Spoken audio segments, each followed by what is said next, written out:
여러분, 안녕하세요. Bagi penggemar drama Korea, khususnya bertema sekolahan, tidak akan asing dengan foto-foto para murid ini. Mungkin sudah tahu seperti apa sih sekolahan warga Korea Selatan? Tapi, apakah sama kehidupan sekolah dalam drama dengan kehidupan nyata? Nah, untuk jawabannya, yuk kita simak sistem pendidikan negara Korea Selatan. Perkembangan pendidikan di Korea Selatan pada tahun 1946 dan tahun 1960. Yang pertama, pendidikan sekolah dasar wajib bagi semua. Yang kedua, upaya negara dilakukan untuk memberantas buta huruf.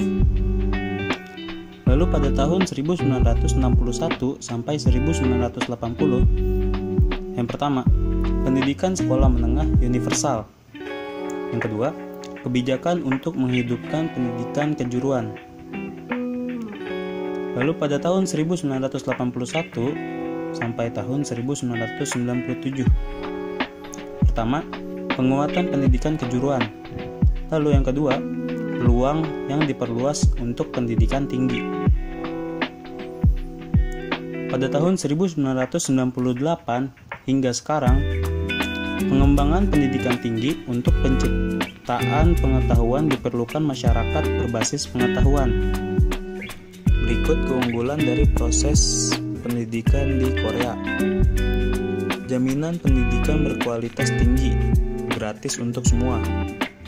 Pemerintah Korea sejak kemerdekaan Korea terus memperluas penyediaan pendidikan gratis untuk semua siswa langkah demi langkah. Dimulai dengan pendidikan dasar gratis pada tahun 1959, ia memperluas pendidikan gratis ke sekolah menengah dari tahun 1985 sampai tahun 2005 dan akan diperluas ke sekolah menengah yang diharapkan dimulai pada tahun 2017. Setiap orang berhak atas guru yang unggul. Guru di Korea adalah salah satu pekerjaan paling didambakan yang dipilih oleh siswa. Selain itu, dukungan secara stabil diberikan bagi para guru untuk fokus hanya pada pengajaran dan kesempatan pendidikan ulang dan pelatihan sistemik disediakan bagi mereka untuk mengajar secara efektif.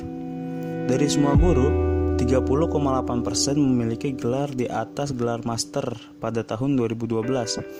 Sehingga masyarakat Korea menganggap guru memegang posisi yang berharga dan tinggi karena Korea menanamkan bahwa pendidikan adalah hak yang utama. Hasil pendidikan luar biasa. Prestasi akademik yang tinggi. Pertama, siswa Korea mencatat skor tertinggi dalam evaluasi prestasi akademik internasional. Mereka terus berada di peringkat teratas dalam evaluasi representatif global program penilaian siswa internasional atau PISA dan Asosiasi Internasional untuk Evaluasi Prestasi Pendidikan atau TIMSS. Kedua, hasil pemeringkatan PISA di Korea menunjukkan tingkat prestasi akademik yang tinggi di semua mata pelajaran, termasuk membaca, matematika, dan sains. Peringkat TIMSS siswa Korea menunjukkan tingkat prestasi akademik yang tinggi dalam semua mata pelajaran, yaitu matematika dan sains. Bagaimana standar dan kurikulum pendidikan Korea? Perlu diketahui, kurikulum pendidikan di Korea tidak menekankan sisi keyakinan atau keagamaan. Sekolah-sekolah Korea Selatan mengikuti kerangka kurikulum nasional yang dikembangkan oleh Departemen Pendidikan. Kurikulum nasional direvisi setiap 5 hingga 10 tahun. Adapun revisi terbaru diperkenalkan pada tahun 2015, yang mana dilakukan secara bertahap selama beberapa tahun dan akan sepenuhnya diterapkan pada tahun 2020 ini. Kurikulum baru menambahkan 6 kompetensi kunci umum serta kompetensi utama yang spesifik untuk setiap bidang. Kompetensi umum dan khusus mata pelajaran mencerminkan keterampilan abad ke-21. Misalnya, berpikir kreatif adalah kompetensi umum, sedangkan kemampuan untuk menganalisis dan menafsirkan materi sejarah adalah kompetensi khusus sejarah. Sekolah juga memiliki otonomi untuk menambahkan konten ke dalam kurikulum untuk mengatasi kebutuhan spesifik sekolah mereka. Lalu, di sekolah dasar, siswa di kelas 1 dan 2 diajarkan bahasa Korea dan matematika, juga mata pelajaran yang disebut Good Life, Wise Life, dan Happy Life, yang mana mata pelajaran tersebut fokus pada transisi ke kehidupan sekolah dan termasuk keterampilan belajar dasar, pemecahan masalah, kreativitas, dan belajar melalui permainan. Lalu ada ilmu pengetahuan, studi sosial atau pendidikan moral, bahasa Inggris, pendidikan jasmani, dan musik serta seni yang ditambahkan untuk kelas atas.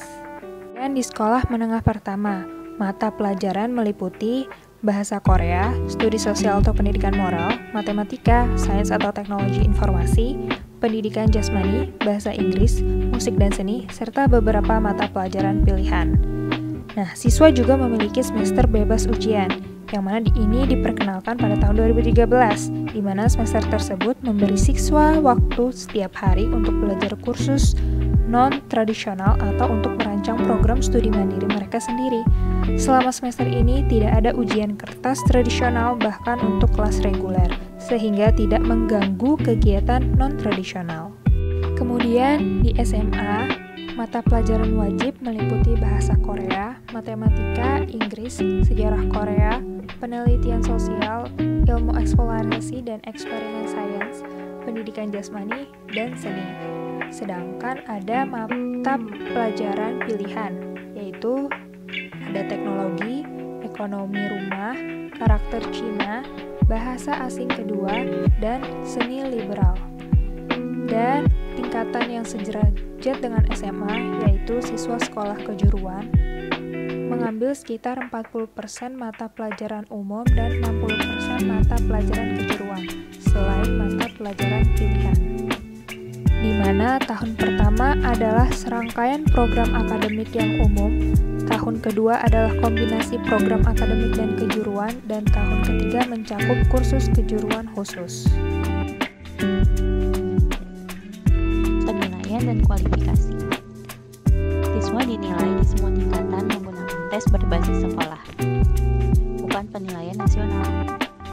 Nah, kerangka kerja kurikulum nasional ini menetapkan bahwa penilaian berbasis sekolah harus fokus pada tugas-tugas kompleks, contohnya itu seperti esai, dibandingkan pertanyaan pilihan ganda. Korea Selatan memiliki sistem penilaian yang disebut Penilaian Nasional Pencapaian Pendidikan atau NAEA. Nah, setiap tahunnya itu tes dalam bahasa Korea, matematika, dan bahasa Inggris diberikan kepada semua siswa di kelas 9 dan 11. Dan tes dalam sains dan studi sosial diberikan kepada sampel siswa di kelas 9. Tes-tes ini tidak dilaporkan oleh masing-masing siswa. Nah, nanti hasilnya digunakan untuk memberikan dukungan tambahan bagi sekolah sesuai kebutuhan dan untuk menginformasikan kebijakan di tingkat kementerian. Ya, bisa dikatakan itu seperti UN atau ujian nasional di Indonesia. Siswa dari sekolah menengah atas, baik akademis atau kejuruan, yang ingin melanjutkan ke perguruan tinggi junior, politeknik perguruan tinggi atau universitas, harus mengambil tes kemampuan skolastik perguruan tinggi atau CSAT. Nah, siswa yang ingin melanjutkan ke universitas harus mengerjakan CSAT dengan sangat baik. Untuk mempersiapkan ujian ini, sebagian besar siswa Korea Selatan mengambil kelas persiapan di luar sekolah, termasuk kelas di Hagwons dan penyedia les privat. Fakta-fakta tentang pendidikan di Korea. Yang pertama ada jam belajar. Para siswa sekolah dasar memiliki waktu belajar dari jam 8 pagi hingga jam 5 sore. Para siswa sekolah menengah pertama memiliki waktu belajar dari jam 8 pagi hingga jam 7 malam. Para siswa sekolah tinggi di Korea memiliki waktu belajar dari jam 8 pagi hingga jam 10 malam. Lalu tes masuk universitas. Seperti yang dibahas sebelumnya, kebanyakan siswa di Korea Selatan mempersiapkan ujian masuk universitas dari jauh-jauh hari. Saking jauhnya, orang tua pun memasukkan anaknya yang masih SD ke Hagwon. Siswa SMA pun rela tidak tidur seharian untuk terus-menerus latihan soal. Bagi masyarakat Korea Selatan, masuk salah satu dari SKY atau Seoul National University, Korea University, dan Yonsei University adalah sebuah kebanggaan besar di hidupnya. Bahkan demi menjaga konsentrasi seluruh siswanya yang ikut Sumsum, seluruh warga Korea menjadi hening selama ujian sunung berlangsung. Toko-toko dibuka lebih siang, truk-truk besar tidak boleh melintas, bahkan sampai pesawat pun ditangguhkan keberangkatannya. Lalu makan siang. Di sana memang menyediakan makan siang untuk seluruh warga sekolah. Artinya dari kepala sekolah dan staf lainnya pun mendapat makan siang. Dan uniknya mereka tidak canggung untuk duduk satu meja di kantin. Tentunya makan siang dan malam tergantung kebijakan sekolah ini tidak gratis. Sekitar 63.000 won atau 745.000 akan otomatis dimasukkan dalam biaya sekolah per bulan. Lalu hukum fisik berlaku di Korea Selatan. Hal ini berhubungan dengan saat kolonialisme di Jepang yang memberikan hukuman fisik kepada para pelajar. Meski sekarang sudah berkurang, tetapi bukan berarti hilang sama sekali. Sekian dan terima kasih.